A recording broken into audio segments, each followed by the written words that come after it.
Dug je naziv, međutim, stvar je jako zanimljiva, jako u biti primjenjiva ne samo na ovo područje, nego na sva šumska područja. O monitoringu zdravlja šumskih ekosustava, metodama daljinskih istraživanja.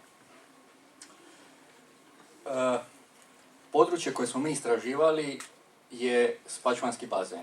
Zašto? Zato što se tamo provodi monitoring od 2000. godine zbog planirane izgradnje višenamjenskog kanala Dunav-Sava. Monitoring, kao što sam rekao, se provodi od 2000. godine i za potrebe monitoringa su formirane istražne plohe, kao što ih vidite 10 ploha na području cijelog bazena. Spačvanski bazen je najveći kompleks hrasta lužnjaka u Europskoj uniji, kao takav je iznimno interesantan i bitan, i gospodarski, a i ekološki. Monitoring se u početku provodio konvencionalnim metodama, znači od 2000. koje se sastoje od korištenja manualnih dendrometara kojima se u biti opašu stabla i tako se prati njihovo širenje, njihov rast. Međutim, to podrazumijeva kontinuirani obilazak svih stabala na svim plohama. Tijekom cijele vegetacijske sezone, barem jednom mjesečno, znači 8 puta, svako stablo zapisati, a te plohe nisu, evo mene, to je, znači, ima, neke su i teže pristupačne. Kako bi se to obogatilo ili tome doskočilo ili vidjelo što se još može raditi, od 2000. godine se za monitoring koriste i daljinska istraživanja.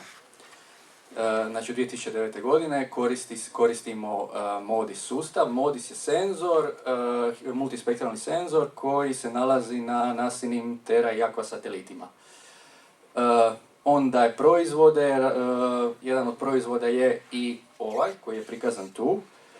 To je EVI proizvod, znači to je u biti snimka koja se iz pojedinih spektralnih kanala izračunat EVI indeks.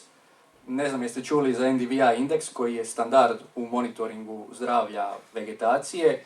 EVI je modificiran, sličan NDVI, ali modificiran, puno je osjetljiviji na zelena područja. Znači ako je cijela scena, ako ima puno klorofila, on bolje se mogu uočiti varijacije, što je ovdje apsolutno slučaj. Pojedini piksel snimke MODIS-a na terenu je 250 x 250 metara. Tu se može vidjeti da je ovo dosta zrnata snimka, ali ono što je interesantno, već na ovoj snimci se može vidjeti da područje Spačvanskog bazena je prilično homogeno. Znači, područje gdje raste hrast lužnjak, gdje je dosta gust, jer izgleda homogeno i otprilike pojedinom periodu vegetacijske sezone je sličan odziv. Nakon toga se parametri razni računaju, na primjer fenološki parametri na tim koji su izvučeni na područjima tih ploha da se mogu onda usporediti sa podacima manualnih dendrometara. Ovako vam to izgleda. Ono što je ovdje posebno interesantno i što bih vas molio da obratite pozornost je, evo, na primjer, fenološki parametri za 2016. i 2018. godine. Zadnja dva retka su vrijednost EVI indeksa na početku sezone i na kraju sezone. Oni kontinuirano upadaju. To je kasnije interesantno i opet ću se vratiti na to. Kako bi dodatno proširili mogućnosti, dodatno pojačali se u segmentu monitoringa daljinskim istraživanjima, za iteraciju monitoringa 2018. i 2019. smo počeli koristiti Landsat 8 podatke. Landsat 8 je također satelitski sustav sličan Terra i Aqua satelitima koji nose MODIS senzor, međutim on nosi OLI senzor koji za razliku od rezolucije 250 x 250 od MODIS-a ima rezoluciju 30 x 30 metara. Prikaz toga je vidljiv ovdje gdje crveni kvadrat predstavlja jedan piksel, aproksimaciju piksela MODIS-a, dok žuti kvadrat predstavlja aproksimaciju piksela Landsata 8. Prikazana su i pojedina stabla, po lokaciji pojedinih stabala na istraživačkim plohama gdje se nalaze ranije spomenuti manualni dendrometri i vidljivo je da se korištenjem Lancet podataka praktički monitoring može provoditi na razini pojedinog stabla. Skoro. 1 do 2 stabla. Dok se kod Modisa gleda šire susjedstvo pojedine plohe. Modis ne nudi proizvode kao, Lancet ne nudi proizvode kao Modis, gdje se već izračunaju pojedini indeksi, nego se iz zasebnih spektralnih kanala treba izračunati EVI indeks. Mi smo to naravno napravili i ovako to otprilike izgleda za sezonu 2013-2017. Lancet 8 je operabilan od 2013. To je bitno. Znači, međusobna usporedba podataka Modisa i Lanceta je naravno moguća tek od tog perioda. Evo, na primjer, ovdje vidite da krajem 2014. godine je stablo 1688 bilo malo bolje raspoloženo od drugih stabala. Imalo je više klorofila i dodatno interesantno je sezona 2017. gdje se primjećuje nagli neregularni pad količine klorofila na plohi 3. To ću se također kasnije spomenuti još. To nam je bilo interesantno, taj nagli pad, pa smo pogledali srednje vrijednosti EVI indeksa tijekom vegetacijske sezone od 2014. koja je prva potpuna godina do 2017.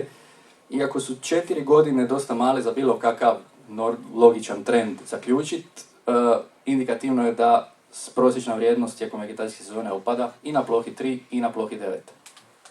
Što posredno može značiti opadanje razine klorofila.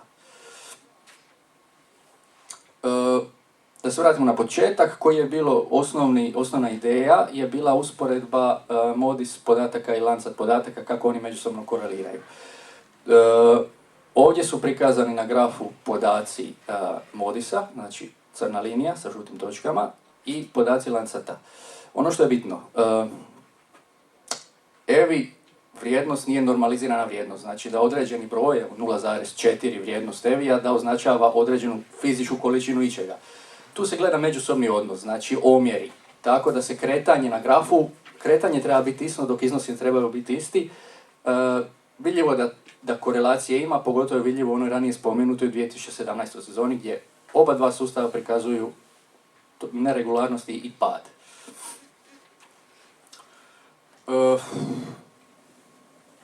Također, jedan od produkata Modisa, ranije spomenutog, je i NPP, Net Primary Production, odnosno proizvodnja šumskog ekosustava.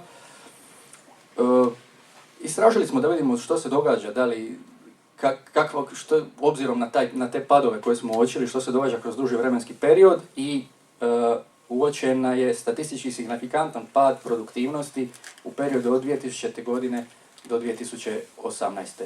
kad je za 2019. se sada provodi istraživanje. Što bi to, zbog čega bi moglo biti prvenstveno?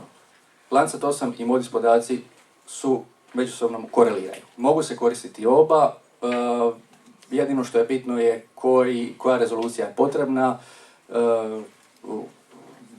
koja količina podataka, naravno veća rezolucija, znači grublje podatke, ali manja količina podataka, lakše je sa njima operirati. A da se osvrnemo na pad produktivnosti i pad količine klorofila. Istražuje se kontinuirano mogući razlozi i to nije sad predmet ovog istraživanja, međutim, ako iko iz tog područja ili ako tijekom svojih istraživanja prošao u zadnjih 2-3 godine krajem 8. mjeseca već, možda čak i sredinom 8. mjeseca s pašmarskim bazenom i vidio da nema zelenog lista.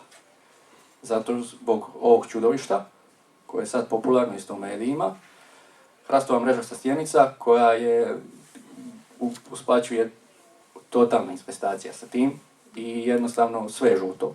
To je jako ružno za vidjeti. Drugi mogući razlog, a na to nam indicira, iako još nije gotovo istraživanje za 2019. godinu, je pad razine podzemnih voda, gdje podaci o tipu tla ukazuju da je to tlo po prirodi bi trebalo biti na naplavnom području, međutim nije na naplavnom području. Uglavnom, istraživajući korisnost Lanceta 8 smo došli do ovih zaključaka koji su ovako malo zanimljivi su za dalje proučavanje, vrlo. I eto ga, to je to. Hvala vam puno na pažnji i sad nastavljamo svoj konom ako se ne varam.